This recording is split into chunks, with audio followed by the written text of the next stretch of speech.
Buenas tardes a todos ustedes.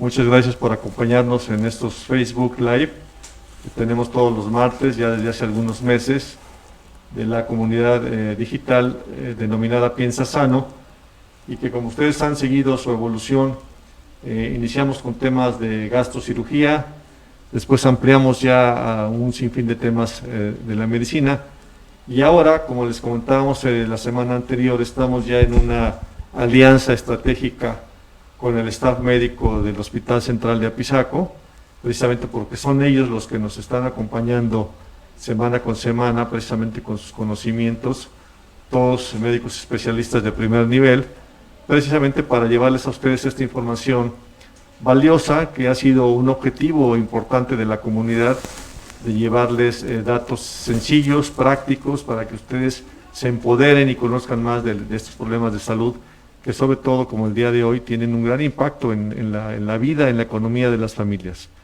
Hoy estamos de pláceme, nos acompaña el doctor Mario Jiménez Hernández. Muchas gracias, doctor, por acompañarnos. Mario Jiménez, él es especialista en nefrología, precisamente la especialidad que se ocupa del problema de las enfermedades renales.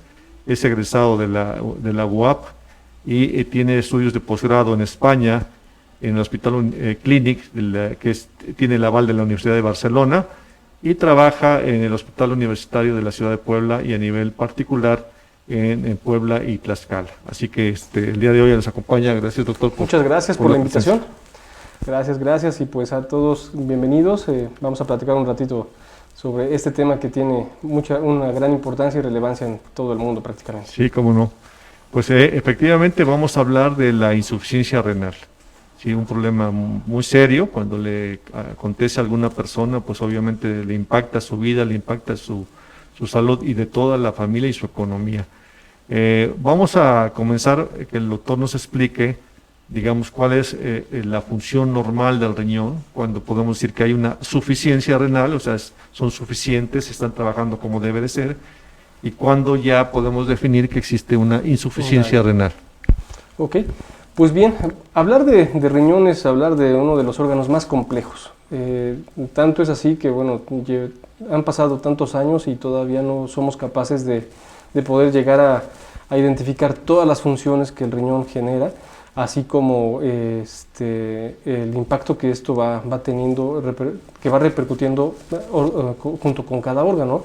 Hablamos que hay enfermedades que se llaman síndrome cardiorrenal, síndrome hepatorrenal, síndrome pulmorrenal, renopulmonar.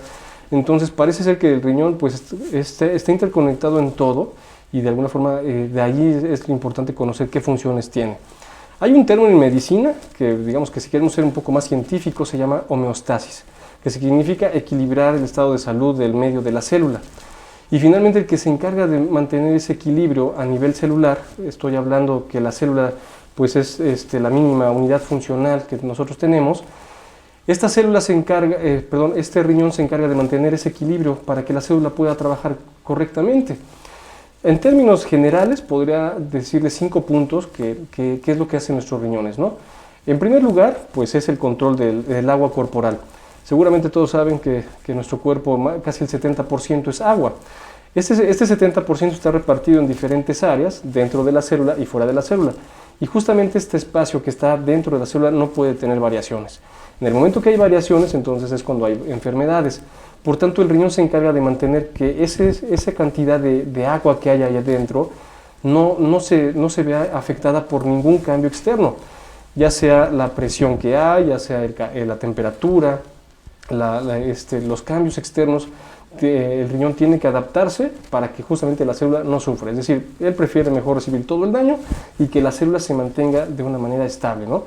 Por eso, de alguna forma, el producto final del riñón pues es la orina.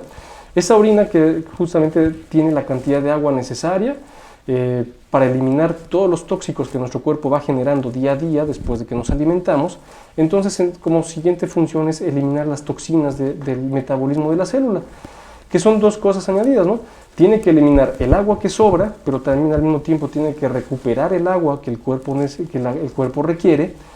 Y en esa mínima cantidad de agua que vamos a orinar, que aproximadamente debe de ser alrededor de 1 litro más o menos, digamos, que es lo que debemos orinar al día, o un poco más, en función de los requerimientos, ahí va todas las toxinas que nuestro cuerpo va generando, ¿no? Eso es en segundo lugar, eliminar todas las toxinas. Entonces, ¿qué sucede si el riñón empieza a fallar? Pues justamente estas toxinas y el control del agua va a verse afectado, ¿no? Y es por eso que cuando vamos a hablar de los síntomas, la gente empieza a darse cuenta que empieza a retener líquidos, empieza a notarse hinchazón en los párpados, empieza a ver un poquito de hinchazón en los tobillos, pero créanme que esos signos ya son muy avanzados, no son los más tempranos, lamentablemente, ¿no? Y las toxinas pues van generando cada vez más, como va progresando la enfermedad, los síntomas se van a ir desarrollando, pero tampoco es muy habitual que sean en etapas tempranas, que eso es lo difícil. En tercer lugar se encarga de equilibrar justamente todos los mínimos elementos. Seguramente todos han escuchado, ¿no?, de come frutas y verduras y aliméntate sanamente, come vitaminas y minerales. Entonces justamente esta parte de donde hablamos de vitaminas y minerales es justamente el riñón que también se encarga de ello, ¿no? Los minerales como es el sodio, el potasio, el calcio, el fósforo, el magnesio, eso donde leemos la tabla nutrimental de nutrición de todos los alimentos que de plano vemos ahí y a veces no les hacemos caso. El riñón se encarga de eso, ¿no? Tenemos concentraciones tan finas que de sodio, de potasio, de calcio, de fósforo, que a veces pasamos desapercibidos, ¿no? Y eso justamente es lo que tenemos que tener en cuenta. El nutriólogo aquí lleva un trabajo increíblemente difícil porque tiene que estar calculando todos los requerimientos de esos nutrimentos para que nuestras dietas sean adecuadas, ¿no? Pero bueno, eso lo hace de manera automática el riñón. El riñón ya sabe qué es lo que hay que hacer con todos sus elementos. Finalmente, los órganos tan fundamentales, que es con el corazón y el cerebro, necesitan justamente estos elementos que se llaman calcio, sodio, potasio, para poder trabajar adecuadamente. Entonces, en el momento en que el riñón empieza a fallar y ya no sabe qué hacer con la carga de sal que recibe, con la carga de potasio, con la falta de calcio, entonces es ahí donde empiezan manifestaciones. Las personas pueden empezar a tener manifestaciones del corazón, ya lo que se conoce como insuficiencia cardíaca, puede haber ya trastornos neurológicos. Muchas de estas se van manifestando acompañadas de demencias, o simplemente las personas empiezan a notar que las cosas se les olvidan, ¿no? Y que puede tener cierta repercusión por todo esto. En cuarto lugar, bueno, está la producción o la activación, mejor dicho, de una de las vitaminas más importantes que al día de hoy y que justamente con todo el COVID que nos ha atacado, la vitamina D. Esta vitamina D, que justamente se encarga de regular nuestro sistema de defensa, nuestro sistema inmunológico, es fundamental que el riñón funcione adecuadamente para que esta vitamina pueda activarse y de alguna forma entonces regular la función de las células que nos protegen, ¿no? Estamos hablando de los glóbulos blancos. Y bueno, esta vitamina D se ha visto inmersa en muchas más enfermedades, tanto así que bueno, ya se sabe que las personas que tienen déficit de vitamina D tienen más riesgo de desarrollar un cáncer, tienen más riesgo de desarrollar enfermedad de Parkinson, demencias, depresión y situaciones que estas se ven inmersas, ¿no? Entonces el riñón forma parte fundamental de activar esta increíble hormona que ya va a dejar de nombrarse vitamina, sino que ahora es la hormona de la vitamina D. Y entonces tenemos que justamente es el riñón quien se encarga de este proceso.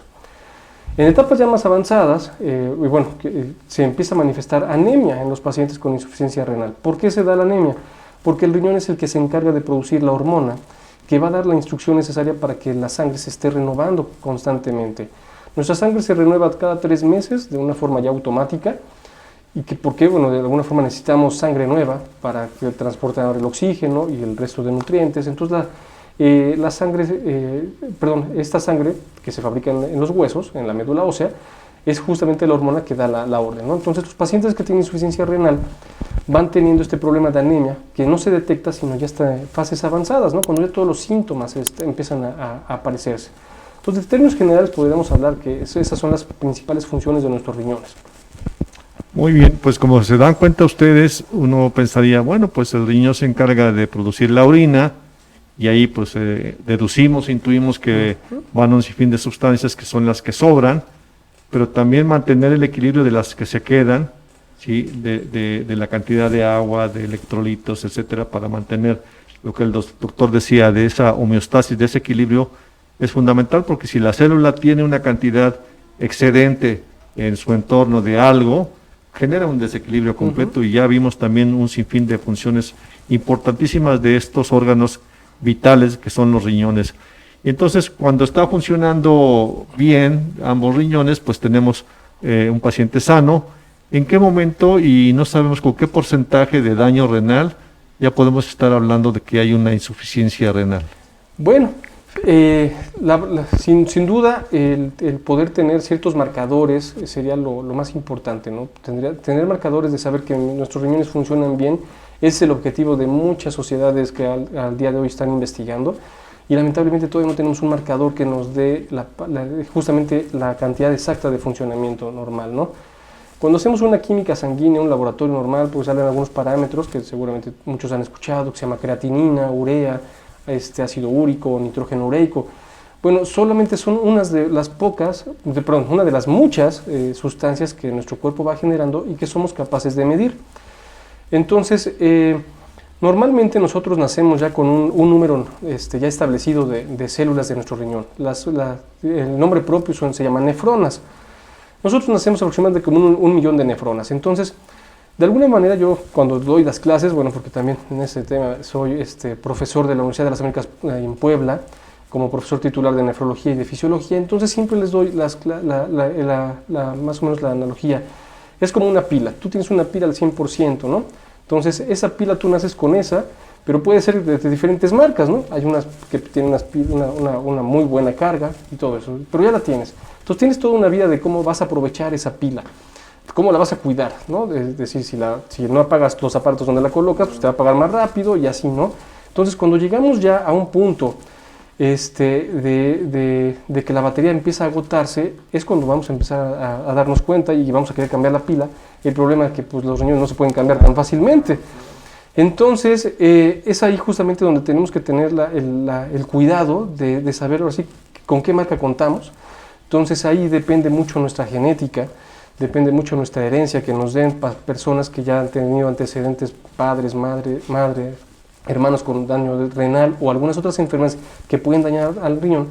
Pues de ahí tenemos que empezar a prevenir justamente, ¿no? Que esa pila de alguna forma ya no tiene una muy buena calidad, entonces se nos puede agotar más rápido. Entonces, ¿cómo hay que hacer? Pues irla cuidando, irla dosificando, y si existe alguna posibilidad que esperemos pronto se dé, recargar esas pilas sería lo fenomenal, ¿no? Que hasta la fecha no hay nada que regenere nuestros riñones, lamentablemente, si no es cuidarla y dosificarla correctamente.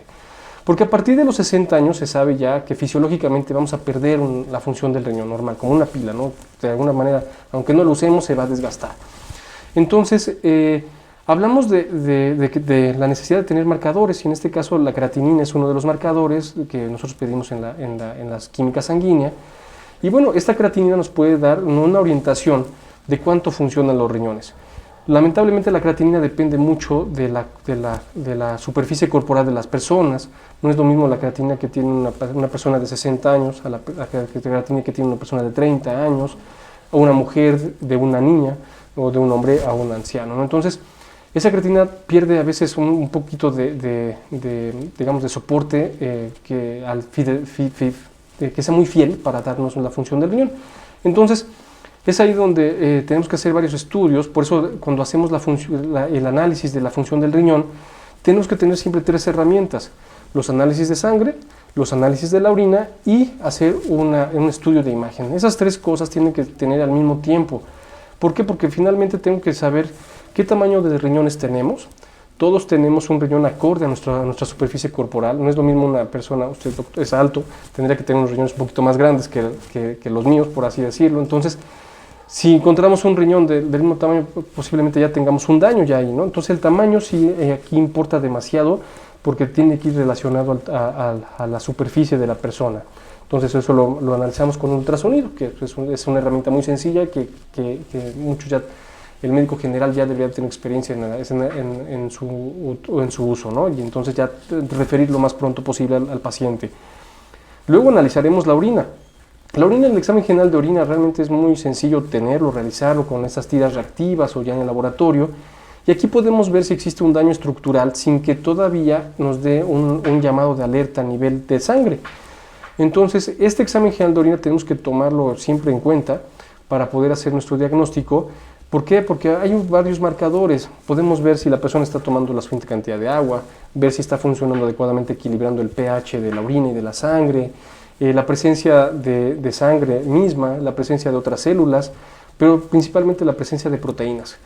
Esas proteínas en la orina es un marcador, marcador de riesgo que, bueno, finalmente la persona que tiene estas proteínas, esta presencia de proteínas, la recomendación es visitar primeramente a un especialista, no perder el tiempo. Finalmente aquí lo que se necesita es saber por qué está perdiendo proteínas. Si una persona pierde proteínas significa que está perdiendo cosas buenas y malas en la orina. Y dentro de ello está perdiendo factores que van a hacer que los riñones se van a cicatrizar muy rápidamente. Yo también pongo ejemplo a mis pacientes o a mis alumnos. Si ustedes se cortan, pues empieza el sangrado y posteriormente se va a detener y se va a formar una costra. ¿Por qué se formó la costra? Porque los factores de la sangre ahora se han expuesto, ya no están dentro de la sangre, ahora ya tienen contacto con el medio externo, hacia las venas, hacia las arterias. Entonces, pasa lo mismo en el riñón. Si esos factores salen de la sangre y ahora aparecen en la orina en una mayor cantidad, cosa que en un principio el riñón frenaba, pues ahora esos factores ahora están apareciendo fuera de su entorno y empiezan a cicatrizar. Literalmente se empiezan a formar costras dentro del riñón, ¿no? Y eso hace que el riñón deje de funcionar. Pero para que nosotros eso lo podamos valorar ya en estudios de sangre, pueden pasar prácticamente hasta un deterioro del 50% de la función del riñón. Es decir, si los valores normales de laboratorio, digamos que la creatinina es de 1, una persona puede tener ya 1.1 y eso ya puede traducirse en una función renal deteriorada hasta de un 50%.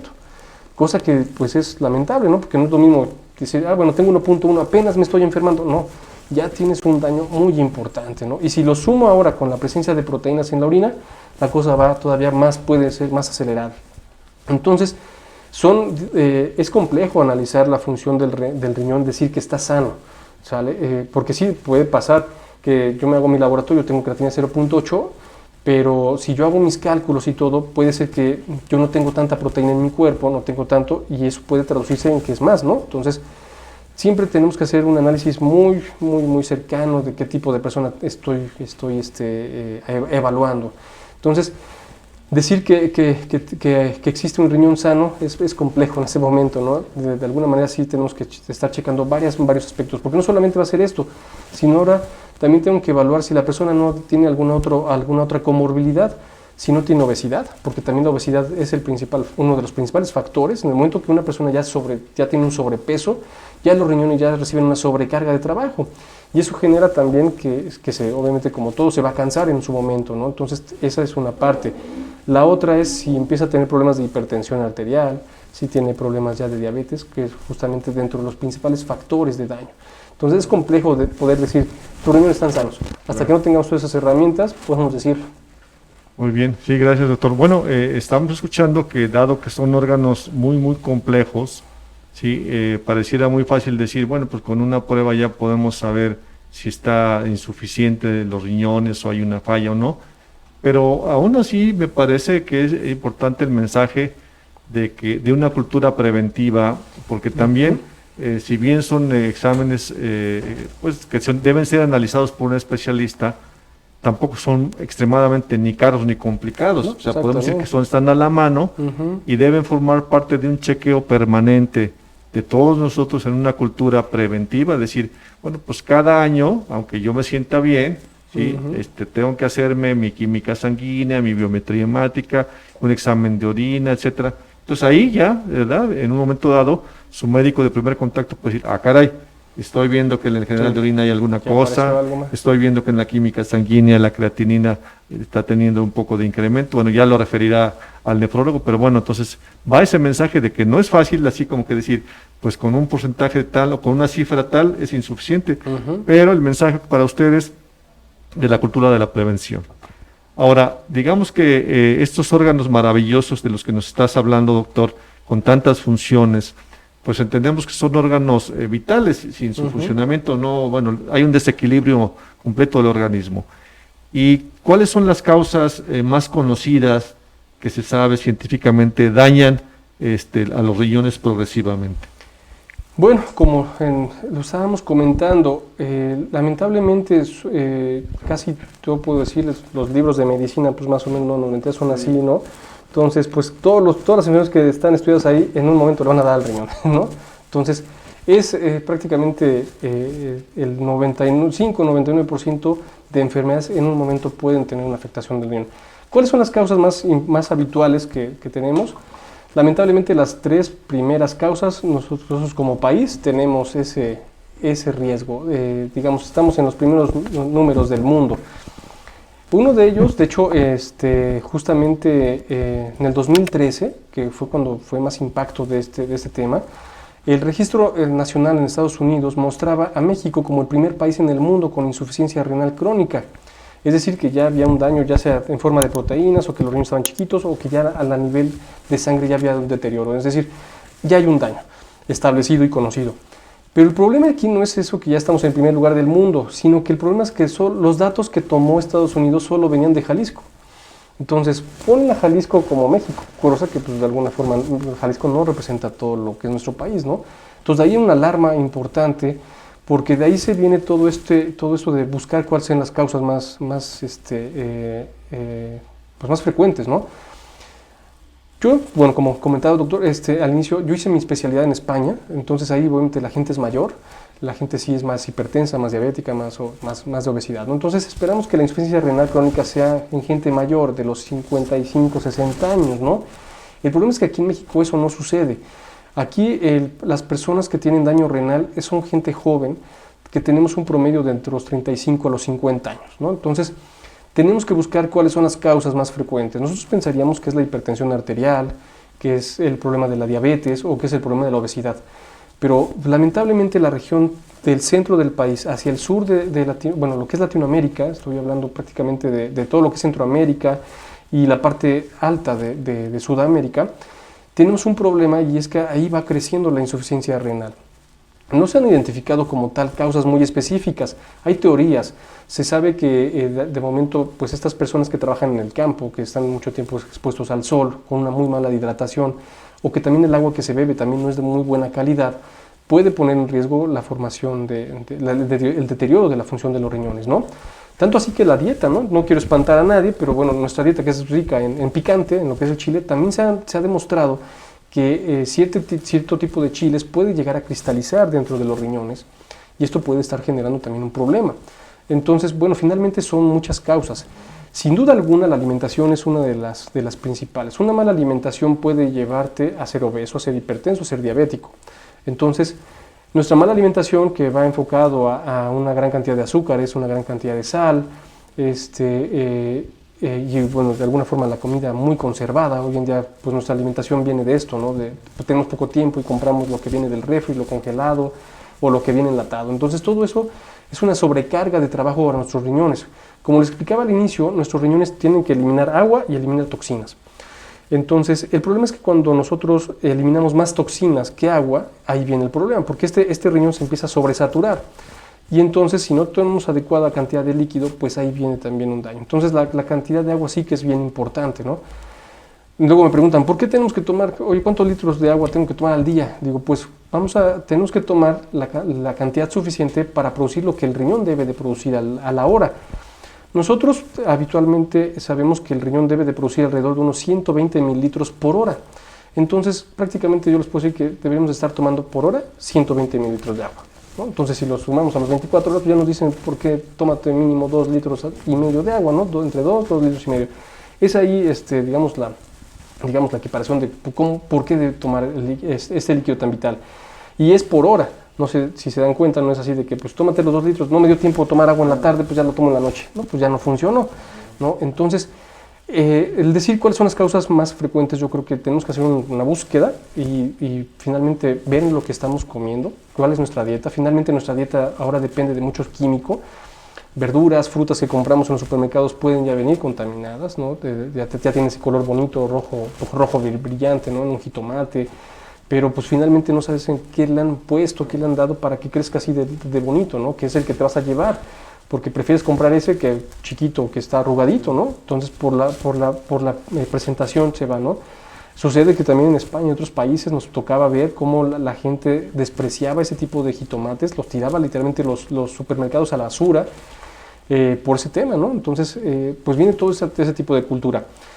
Pero bueno, tenemos que hacer hincapié en que somos el país que tiene más sobrepeso, gran prevalencia de hipertensión y que por cada diabético diagnosticado nos falta uno por diagnosticar. Entonces, Esas tres situaciones son las más frecuentes y entonces todo paciente que tenga hipertensión que no se ha checado más allá de 6 meses cómo funcionan sus riñones está cometiendo un grave error.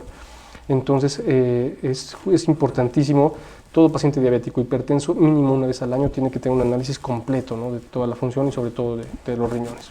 Perfecto. Bueno, pues también va este mensaje de checarse para ver cómo está el funcionamiento renal, pero también el diagnóstico oportuno de estas enfermedades que el doctor comenta, la diabetes, la hipertensión, que además, pues dicho sea de paso, también son sencillas de diagnosticar, también no se requieren métodos sofisticados para saber, ¿no? Y bueno, también el sobrepeso, ya estamos hablando de temas en donde el estilo de vida juega un papel importante. Pero quisiera preguntar, doctor, si también hay algunos factores, digamos, del medio ambiente, que algunos, como ya señalabas, ¿no? Todo lo que se hace para el cultivo del campo, y etcétera, etcétera. Pero se sabe, por ejemplo, que en algunas zonas, no sé si algunas empresas, los ríos, las aguas, el subsuelo, pudiera haber algunas toxinas, algo que pudiera ser en algunas zonas un detonante o una causa que predispone más a un daño renal. Sí, de alguna manera sí, es de mucho notar y de alarma también que sí existe una región muy marcada en el centro de nuestro país, ¿no? Lamentablemente ahora las cosas en el 2019 ponen a Tlaxcala como uno de los principales estados, o si no es el primer estado en toda la República con más daño renal. Entonces sí tenemos que voltear justamente a qué es lo que está pasando en nuestro medio ambiente, si es la calidad de agua, si es por los desechos que nuestras fábricas, que las fábricas están poniendo en nuestros ríos, en los manantiales que antes eran, bueno, a lo mejor hay muchas áreas donde tienen pozos, ¿no? Pero tú no sabes si esa agua ya viene, que mucha gente lo toma, dice, no, pues viene de pozo, la puedo tomar como natural, ¿no? Ya no necesito ni hervirla.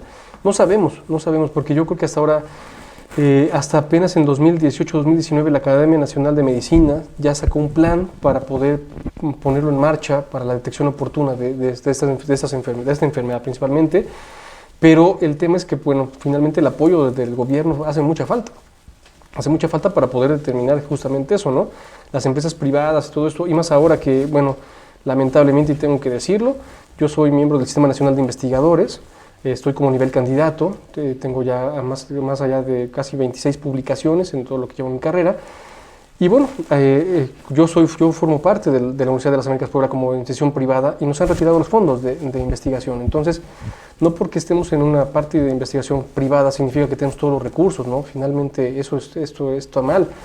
Entonces, si no existe la investigación, ya sea privada o gubernamental, esto no vamos a poder identificarlo y esto realmente hace muchísima falta, ¿no? Entonces, pues bueno, ahorita de momento somos cientos y cientos de investigadores a nivel privado, estoy hablando de todas las universidades reconocidas del país, y que pues hemos perdido el apoyo del gobierno, ¿no? Entonces, de alguna manera muchas cosas van a quedar sin saberlo, entonces hace falta justamente tener eso, pero que puede existir la posibilidad es altamente probable. Muy bien. Bueno, pues habrá que tener cuidado, ¿no? Y estar atentos, ojalá que los grupos de investigación puedan continuar haciendo su trabajo para decir, bueno, esta agua es de riesgo, este subsuelo es de riesgo, etcétera. Y bueno, para poder tener un poco más ya de avance en el tema, quisiéramos que nos comentaras, doctor Jiménez, cuando ya empieza a haber un daño a los riñones, ¿cómo empieza el paciente a manifestar clínicamente? Es decir, ojalá que todo el mundo se hiciera la prueba, sí, les fuera preventivo, pero cuando no, ¿qué signos o síntomas podrían decir, cuidado, pareciera que hay un problema renal? Bueno, ante todo, yo creo que siempre preguntarse si en la familia o antecedentes ha habido algún daño, ¿no? Entonces, si mamá y mi papá ya tuvieron, pues de alguna forma, un problema ya identificado, entonces tengo que estar mucho más alerta yo. Porque, bueno, ojalá pudiera suceder como cuando da un ataque al corazón, ¿no? De que el corazón duele y ya rápidamente acudimos. Eso sería lo magnífico, de que los riñones dolieran y que rápidamente vamos, ¿no? Pueden llegar a doler, obviamente, pero no es lo más frecuente, ¿no? Entonces, dentro de las manifestaciones más evidentes de esto, y justamente hace ratito tuve mi clase con mis alumnos explicando la insuficiencia renal crónica, es el cansancio. El cansancio es uno de los principales síntomas que la persona puede empezar a manifestarse. Desde que los riñones empiezan a dejar de funcionar, estoy hablando cuando ya baja un 60%, ya ciertas toxinas se empiezan a acumular y ciertos ácidos empiezan a quedarse. Entonces, de alguna manera, esto está generando ya como un apagón en nuestro cuerpo. Entonces, las personas pueden manifestar ese cansancio. ¿no? Ese cansancio que conforme va avanzando la enfermedad se puede incrementar, pero también hay otros factores que también lo incrementan, como es el desarrollo de anemia u otros problemas, ¿no? Pero una de las manifestaciones de la insuficiencia renal crónica, ya como un daño, sería el cansancio. Las personas que de repente dicen, ¿por qué me canso tanto, no? Entonces hay que estar checando ya un cierto nivel. En estadios un poquito más avanzados ya empieza a haber la retención de líquidos y sobre todo si se acompaña de hipertensión arterial, que aquí el problema es que la carga de sal que recibe nuestro cuerpo, ya el riñón ya no sabe qué hacer muy bien y tiene el mecanismo a subir la presión arterial. Entonces, la retención de líquidos a nivel de párpados, en ciertas regiones donde el tejido es muy laxo, ahí es donde puede acumularse un poco de líquido y empezar a manifestarse como esto. Sí, también se puede llegar a notar cuando la persona va al baño y empieza a orinar un cierto tipo de espuma.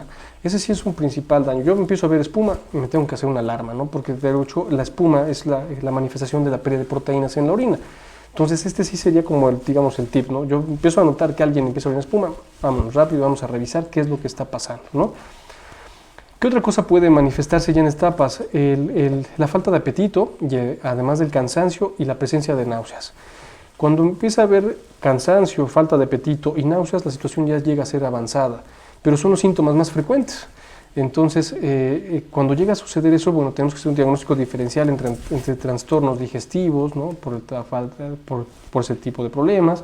Algunos trastornos también psiquiátricos pueden llegar también a manifestarse. De repente hay gente que está en un estado depresivo o esto puede manifestarse. Entonces, el diagnóstico diferencial empieza a ser amplio, ¿no? Pero sí tenemos el estudio de orina, sangre y un ultrasonido que nos podría orientar hacia acá, ¿no? Pero sí, lamentablemente no hay síntomas como tales, o sea, no hay esto. Muchas personas llegan a pensar que, me duelen los riñones, pero no duelen, o sea, realmente los riñones solamente pueden llegar a doler en pocas situaciones. Una de ellas es la presencia de una piedra, que sí, eso va a doler, la presencia de una infección muy fuerte, que, de alguna manera esa infección ha llegado hasta los riñones, pueden crearse abscesos, o cuando se reforman algunos quistes dentro del riñón, y se pueden llegar a romper por algún esfuerzo físico o por algún otro factor, ¿no? Pero realmente el síntoma de dolor renal es muy poco probable, aunque en los congresos y todo se está intentando buscar algún marcador que se conozca como angina renal. Sí.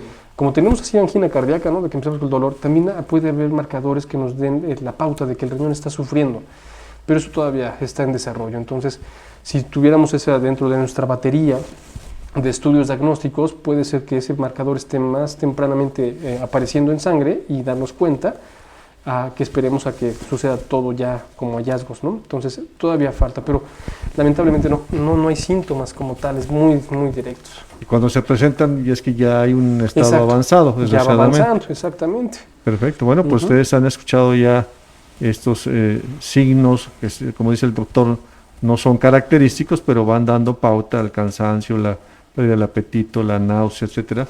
Y ciertamente yo también puedo reforzar el comentario de que la gente dice, pues, ay, me duelen los riñones. Las más de las veces son de carácter muscular, de carácter postural, de la columna, etcétera, y no es un dolor renal, excepto lo que el doctor señala, una piedra, una infección, una pielonefritis o alguna cosa de ese tipo, ¿no? Ahora vamos a entrar ya a esta parte de decir, ok, ya tenemos una persona con un diagnóstico, con qué se confirma el diagnóstico y como que qué etapas existen o cómo se puede clasificar al paciente para decir, bueno, voy a empezar a dar un tratamiento de este tipo con medicamentos y en qué momento el paciente ya se hace candidato a los tratamientos en los que tiene que de alguna forma limpiarse la sangre de las toxinas que el riñón ya es insuficiente para poder eliminar. Sí, finalmente en estas etapas el manejo tiene que ser, puede ser, es en conjunto principalmente, ¿no?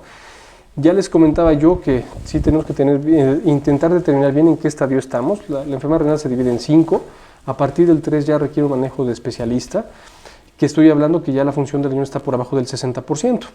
Entonces, ahí no solamente entra el especialista, sino también entra el equipo de nutrición, que es fundamental. Nosotros aquí en nuestro consultorio, en el Instituto de Nefrología, tenemos justamente la opción, ¿no? Desde el momento que ya empiezo a detectarte, ¿sabes qué? Ahora te vas con el nutriólogo para darte un seguimiento muy de cerca, ¿no?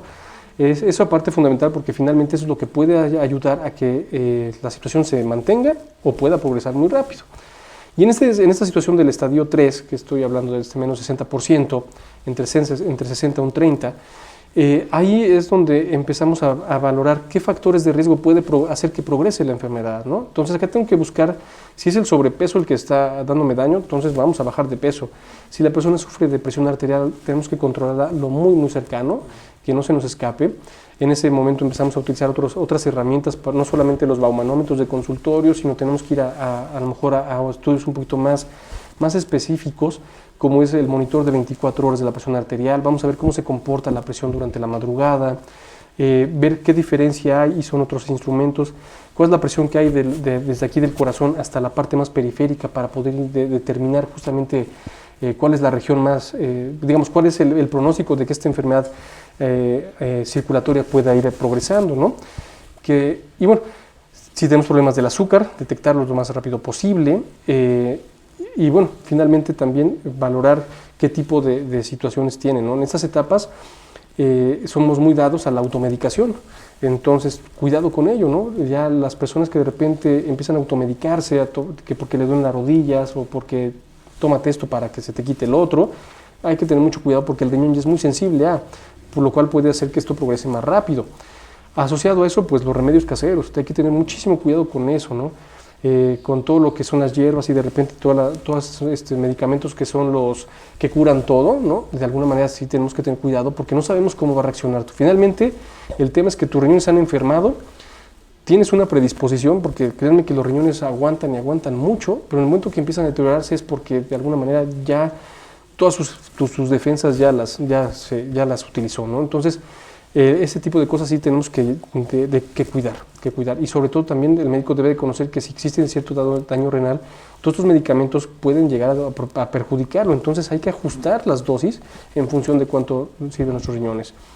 En etapas más avanzadas, entonces, de acuerdo a cómo vayan los resultados del laboratorio, tenemos que hacer mucho hincapié en que la anemia la tenemos que mejorar, ¿no? Tenemos que cuidar mucho, detectarla a tiempo, dar justamente los medicamentos necesarios o suplementos necesarios para evitar que esta anemia avance, porque si hay algo bien claro es que la anemia puede hacer que progrese más rápido el deterioro del riñón, ¿no? Entonces, si no detectamos la anemia lo más rápido posible, vamos a tener un problema.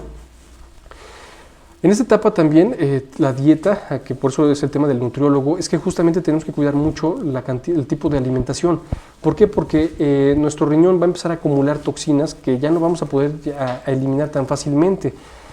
Los pacientes ya pueden empezar a tener problemas de la tiroides, usted no me mentirá, doctor, va a empezar a tener problemas del colon, van a empezar a referir que tienen colitis, que tienen estreñimiento.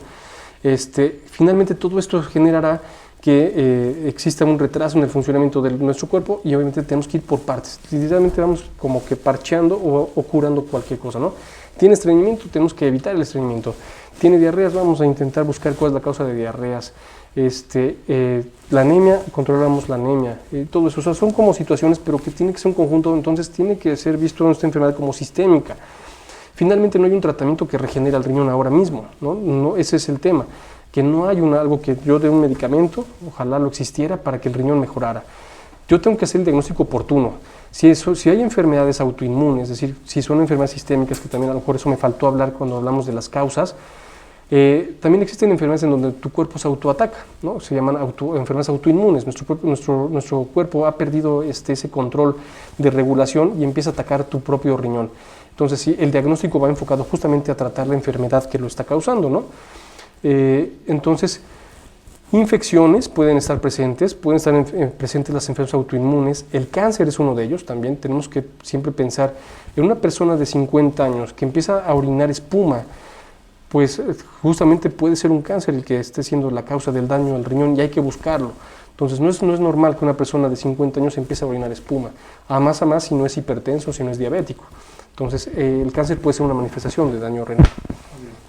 Y antes de entrar ya en la etapa del tratamiento, que son complicados, seguramente complejos, costosos, etcétera, algunas preguntas que pudiéramos darles respuesta ágil.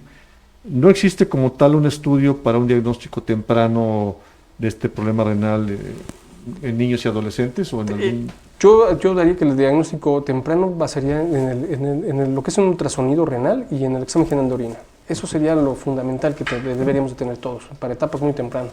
Ok, una persona, Josefina, tiene 3 años con daño renal y anda en 3.5 de creatinina, pero dice que no le han pedido un ultrasonido. Es importante como Claro, parte del como parte del estudio. Sí, protocolo. tenemos que conocer si no existe alguna malformación, o si la sangre está llegando de forma adecuada a los riñones. Sí, siempre tener un estudio de ese contexto es importante. Perfecto. Y bueno, para tener un poco de claridad, digamos, se está siguiendo a una persona con una insuficiencia renal no muy severa. ¿Hay forma de detener este avance básicamente controlando las enfermedades de fondo? ¿Es así? Sí, exactamente. Sí, el objetivo del especialista en ese momento es hacer el diagnóstico lo más temprano posible. Ya le hablaba prácticamente de 5 cosas. Puede haber una infección ahí oculta que no hemos detectado. Estoy hablando de las virus, de las hepatitis, por ejemplo, hepatitis B, hepatitis C. Bueno, en personas ya puede ser también el VIH de repente y algunas otras. Y ahora mismo pues ya vamos a meter al COVID. El COVID también tenemos que hacer el screening de ese punto. Los fármacos que las personas pueden estar tomando o los tóxicos pueden estar generando también problema. Lo que son las enfermedades autoinmunes, esa también hay que hacer el diagnóstico. Entonces, ¿qué otra cosa? El descartar que no haya malignidad, estoy hablando de un tipo de cáncer. Entonces, o alguna otra enfermedad inflamatoria que esté causando, ¿no? Entonces, el manejo prácticamente de un inicio va enfocado a hacer un buen diagnóstico, que de ahí vamos a hacer todas las herramientas posibles hasta llegar hasta una biopsia del riñón para poder conocer qué es lo que le está pasando a nuestro riñón, ¿no? Eso es el primer punto del tratamiento, encontrar la causa primaria, perdón, una causa secundaria. Si ya buscamos todo y no hay nada, entonces ya nos vamos que la enfermedad es propia del riñón, es una enfermedad primaria, ¿no? Entonces ahí ya el manejo pues va enfocado a ir controlando muchos factores de riesgo que pueden hacer que ese riñón me deje de funcionar. A tal punto, si ya vamos a las etapas, justamente, bueno, el tema es conocer que la necesidad de crear unidades de enfermedad renal crónica oportuna, de diagnóstico de enfermedad renal crónica de manera muy oportuna, incluso para evitar justamente lo que es la llegada a diálisis, que es otro tema también importante que lamentablemente dentro de los tratamientos que requerimos para que la situación cambie, ya cuando el riñón enfermo ya está muy avanzado, pues está el trasplante renal, está la hemodiálisis y la diálisis peritoneal. Ojalá todo el mundo tuviera la oportunidad de un trasplante, pero la lista de espera en México está en más de 30,000 personas, entonces, y eso es muy complicado el llegar al tema del trasplante. Ahora, en cuestión de estos tratamientos complicados, ya cuando el paciente tiene una insuficiencia franca o insuficiencia renal, de la diálisis, hemodiálisis, básicamente la decisión se toma por razones, las más de las veces, digamos, un poco financieras, o también por razones, porque bueno, a mí me tocó muchos años de los catéteres peritoneales, ¿no?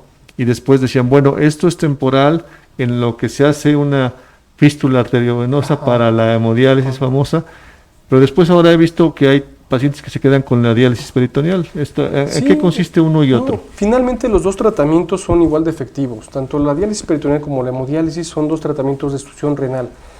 Aquí el tema de elegir una u otra ya no tampoco es el tema económico. Los estudios nos han mostrado, prácticamente el paciente tiene los mismos costos a mediano y largo plazo. Puede ser que a lo mejor en los primeros momentos te sale más barato empezar la diálisis peritoneal a la hemodiálisis, pero finalmente el costo está siendo el mismo. Ya no hay una diferencia realmente de por qué empezar una u otra. Cuando se inicia diálisis peritoneal es porque el paciente se va a hacer cargo de su tratamiento, entonces debe de estar muy bien entrenado para evitar complicaciones. Se le deben enseñar los objetivos de su tratamiento. Entonces es ahí donde prácticamente viene la diferencia importante, ¿no? Yo me quiero cuidar, yo me voy a hacer cargo de mi tratamiento, entonces me pongo a aprender bien cómo se debe hacer la técnica para evitar complicaciones. Mi dieta tiene que ser muy bien cuidada, porque finalmente estamos utilizando algo interno para un tratamiento. Entonces, el tipo de líquido que nosotros se coloca dentro del abdomen, pues tiene diferentes componentes y entre ellos el azúcar. Entonces, entre más azúcar se coloque dentro del peritoneo y a más si yo no me cuido, pues esa cavidad del peritoneo me va a durar muy poco tiempo. Y entonces una infección, sabemos que el azúcar le encanta a las bacterias, entonces por eso las infecciones de este tipo de diálisis son sumamente frecuentes si no se desarrolla una buena técnica. Entonces, la diálisis peritoneal es una técnica cómoda porque el paciente está en su casa haciendo su tratamiento, pero también ahí impacta la posibilidad también económica puede llegar a pasar. si recibe una máquina para que su diálisis la haga durante la noche, y si no tiene esa posibilidad, entonces tendría que hacerlo él manualmente. Es decir, 4 veces al día él tiene que tener más o menos 1 hora disponible por cada episodio para poder retirarse el líquido y volver a infundirse el líquido, ¿no? Entonces, la diálisis peritoneal es justamente ese punto. O sea, el paciente se encarga de él, o que un familiar lo haga, porque también puede ser eso posible, ¿no? El paciente, imagínate, si no ya no ve, pues no se puede hacer el tratamiento, ¿no? Pero si hay un familiar que esté dispuesto a hacerlo, lo hará. Y la hemodiálisis es otro tema, es otra alternativa. ¿Qué ventaja tiene la hemodiálisis? Bueno, finalmente es que tú vas a un centro de diálisis y pues ahora sí que me hagan lo que me tengan que hacer. Hay una enfermera especializada, un médico encargado, el nefrólogo que se encarga de prescribir y automatizar la máquina, para que entonces la máquina dé el servicio más adecuado para él. Hoy en día los servicios ya son mucho más seguros, entonces se trata de que en un periodo de 3 horas, durante un par de veces a la semana, ellos acudan a su sesión de diálisis y bueno, ahora sí a lo mejor hasta se dejen consentir, ¿no? Hay centros de diálisis que justamente son los objetivos, que la persona vaya, reciba atención de calidad. Incluso se pretende, o tenemos nosotros el programa de ejercicio durante las sesiones de hemodiálisis. Entonces, la idea es otorgarle la mejor calidad del servicio a una persona que, bueno, no tiene el tiempo suficiente a lo mejor para poder llevarlo a casa, ¿no? ¿Qué desventajas tiene? Que, bueno, finalmente tenemos que utilizar dispositivos también externos, que, bueno, también puede haber infecciones, un catéter que va aquí en el cuello, o como bien comenta la fístula. Pero el problema es que no todos los pacientes son candidatos a tener una fístula. ¿Qué es una fístula? Es una especie de una cirugía en donde una vena se convierte en arteria para que a través de esa vena podamos nosotros extraer la sangre y regresarla de una manera más fácil y más eficiente. Pero el problema es que los pacientes pueden no tener una circulación buena y entonces no va a funcionar. La única alternativa entonces será con catéteres. Pero obviamente el catéter pues es un agente externo, es un plástico, bueno, a lo mejor muy compatible con el cuerpo, pero no deja de ser un cuerpo extraño que puede poner en riesgo a una persona en infección. Entonces tiene que tener obviamente todo el cuidado. Y ese cuidado se encarga pues justamente nuestro equipo de enfermería, ¿no? Es decir, que se limpie adecuadamente, que se tape, que se parche bien y que obviamente tenga los cuidados especiales en casa. Pero realmente no hay como tal una diferencia económica muy distinta. Lo que sí es el trasplante. El trasplante puede ser muy caro en un momento, pero más barato a largo plazo y con una mejor calidad de vida. El problema, pues obviamente, es un trasplante, si estamos hablando de prácticamente a lo mejor $500,000 que se va a gastar en todo un procedimiento, ¿no? Pero finalmente es la mejor alternativa a comparación con lo que sea la diálisis y la hemodiálisis. Pero no, tampoco pasa nada si una persona empieza en diálisis y luego se pasa a hemodiálisis, o de hemodiálisis pasa a diálisis peritoneal. Bueno, como escuchamos, son tratamientos realmente complicados, podríamos decir. Tal vez ya el paciente con insuficiencia renal que está acostumbrado, pues ya lo domina él y su familia, porque tiene todo un impacto social, familiar, ¿no? En cuestión de un recambio de estar con un catéter, una sonda en el abdomen, que entre agua para que saque el agua, pero ya con las toxinas que el riñón no elimina, o estar en como le llamamos, un riñón artificial. Sale la sangre, la limpia, y entra la sangre limpia. Todo es complicadísimo. Entonces, por supuesto que lo ideal es estar en la fase preventiva. Sí, creo que podríamos enfatizar. Hay una pregunta precisamente sobre orientación preventiva de Guadalupe Rodríguez. Y comentabas, doctor, también de que todas las enfermedades pudieran afectar los riñones. Y en este tema, ¿se ha visto algo del COVID vinculado con un problema renal? Sí, hemos tenido una desventaja. El COVID marca el daño renal marca el pronóstico en el COVID. Aquellos pacientes que tienen una insuficiencia renal aguda por COVID, el pronóstico es malo. Entonces, pues lamentablemente sí, el COVID es muy agresivo, y hay personas que, bueno, finalmente pueden tener un deterioro, digamos, leve, se puede recuperar, pero sí se llega a notar. ¿Qué es lo que hace el COVID en el riñón? Literalmente colapsa su circulación, deja de recibir sangre del riñón, lo colapsa en las pequeñas nefronas, y eso es lo que y eso se llama una enfermedad colapsante, así tiene el término histológico. Además de todo, que bueno, una persona con COVID tiene una inflamación muy importante en el organismo que el riñón debería estar limpiando, ¿no? Entonces todos los tóxicos de todos los órganos están llegando al riñón. Entonces sí, el COVID lamentablemente sí es una causa que va a entrar ya prácticamente todo paciente que al día de hoy que me venga con insuficiencia renal aguda, tengo que preguntarle si tuvo COVID, lamentablemente, ¿no? Entonces tengo que tener esa prueba, porque finalmente el COVID, como se puede manifestar simplemente como un dolor de garganta, náuseas, o diarreas, también puede llegar a provocar simplemente un daño renal agudo. Okay. Y prácticamente cuando hay una enfermedad sistémica, nos pregunta Lore Cervantes, es bilateral, o sea, ambos riñones empiezan a afectar por igual. Bueno, pero puede llegar a suceder, por eso es importante el ultrasonido renal, porque existen enfermedades que se conocen como vasculitis, que solo pueden afectar un riñón. Entonces sí, es necesario siempre un estudio de imagen, porque hay enfermedades y en mujeres jóvenes que puede llegar a pasar, que su arteria renal, en lugar de estar, digamos, completamente plana, se forma como un rosario. Entonces puede ser manifestación de una enfermedad sistémica. Okay. Bueno, hablando ya de un mensaje general, doctor, el tiempo se nos va rapidísimo, una charla muy importante sobre insuficiencia renal. ¿Qué podríamos enfocar para que nuestro auditorio tenga elementos, tips valiosos de prevención? Sí. Que sería la clave, o sea, no llegar a esas etapas que son complicadísimas para cualquier persona y familia. Sí. Pues bueno, finalmente, como comentaba en un inicio, lo que uno es lo que uno come. O sea, yo creo que de alguna forma sí tenemos que empezar a tener una mejor dieta. A veces es malo, ¿no? A veces el médico es el peor que se alimenta. Con tanto trabajo que uno tiene, desayuna poco o no come nada y va tomando agua cuando puede. Pero bueno, finalmente sí tenemos que hacer hincapié en que la dieta es fundamental para poder prevenir muchas enfermedades, no solamente de riñón, sino que sí afectar el sobrepeso, de obesidad, el colesterol, los triglicéridos, el riesgo de diabetes y la hipertensión, ¿no? Entonces, como prevención, sin duda alguna, es valorar un poquito qué es lo que estamos haciendo. Y bueno, y finalmente otra cosa, el vital líquido sí hay que tomar en cuenta que puede tener repercusión al día de hoy. Tenemos que saber de dónde viene toda esta agua, qué tipo de agua estamos tomando, qué impacto tiene todos los tóxicos que estamos respirando o que se están desechando en los ríos, donde viene todo este proceso de agua, ¿no? Entonces, creo que la parte de prevención le toca tanto a uno como a las autoridades para poder hacer un manejo ya en verdad preventivo, porque esta enfermedad está siendo, como les decía, detectado en jóvenes, no es así persona muy mayor. Allá en Puebla, bueno, tengo la oportunidad de trabajar y formar parte de una clínica que puedo presumir que es la clínica más grande de Latinoamérica. Tenemos alrededor de más de 900 pacientes en hemodiálisis.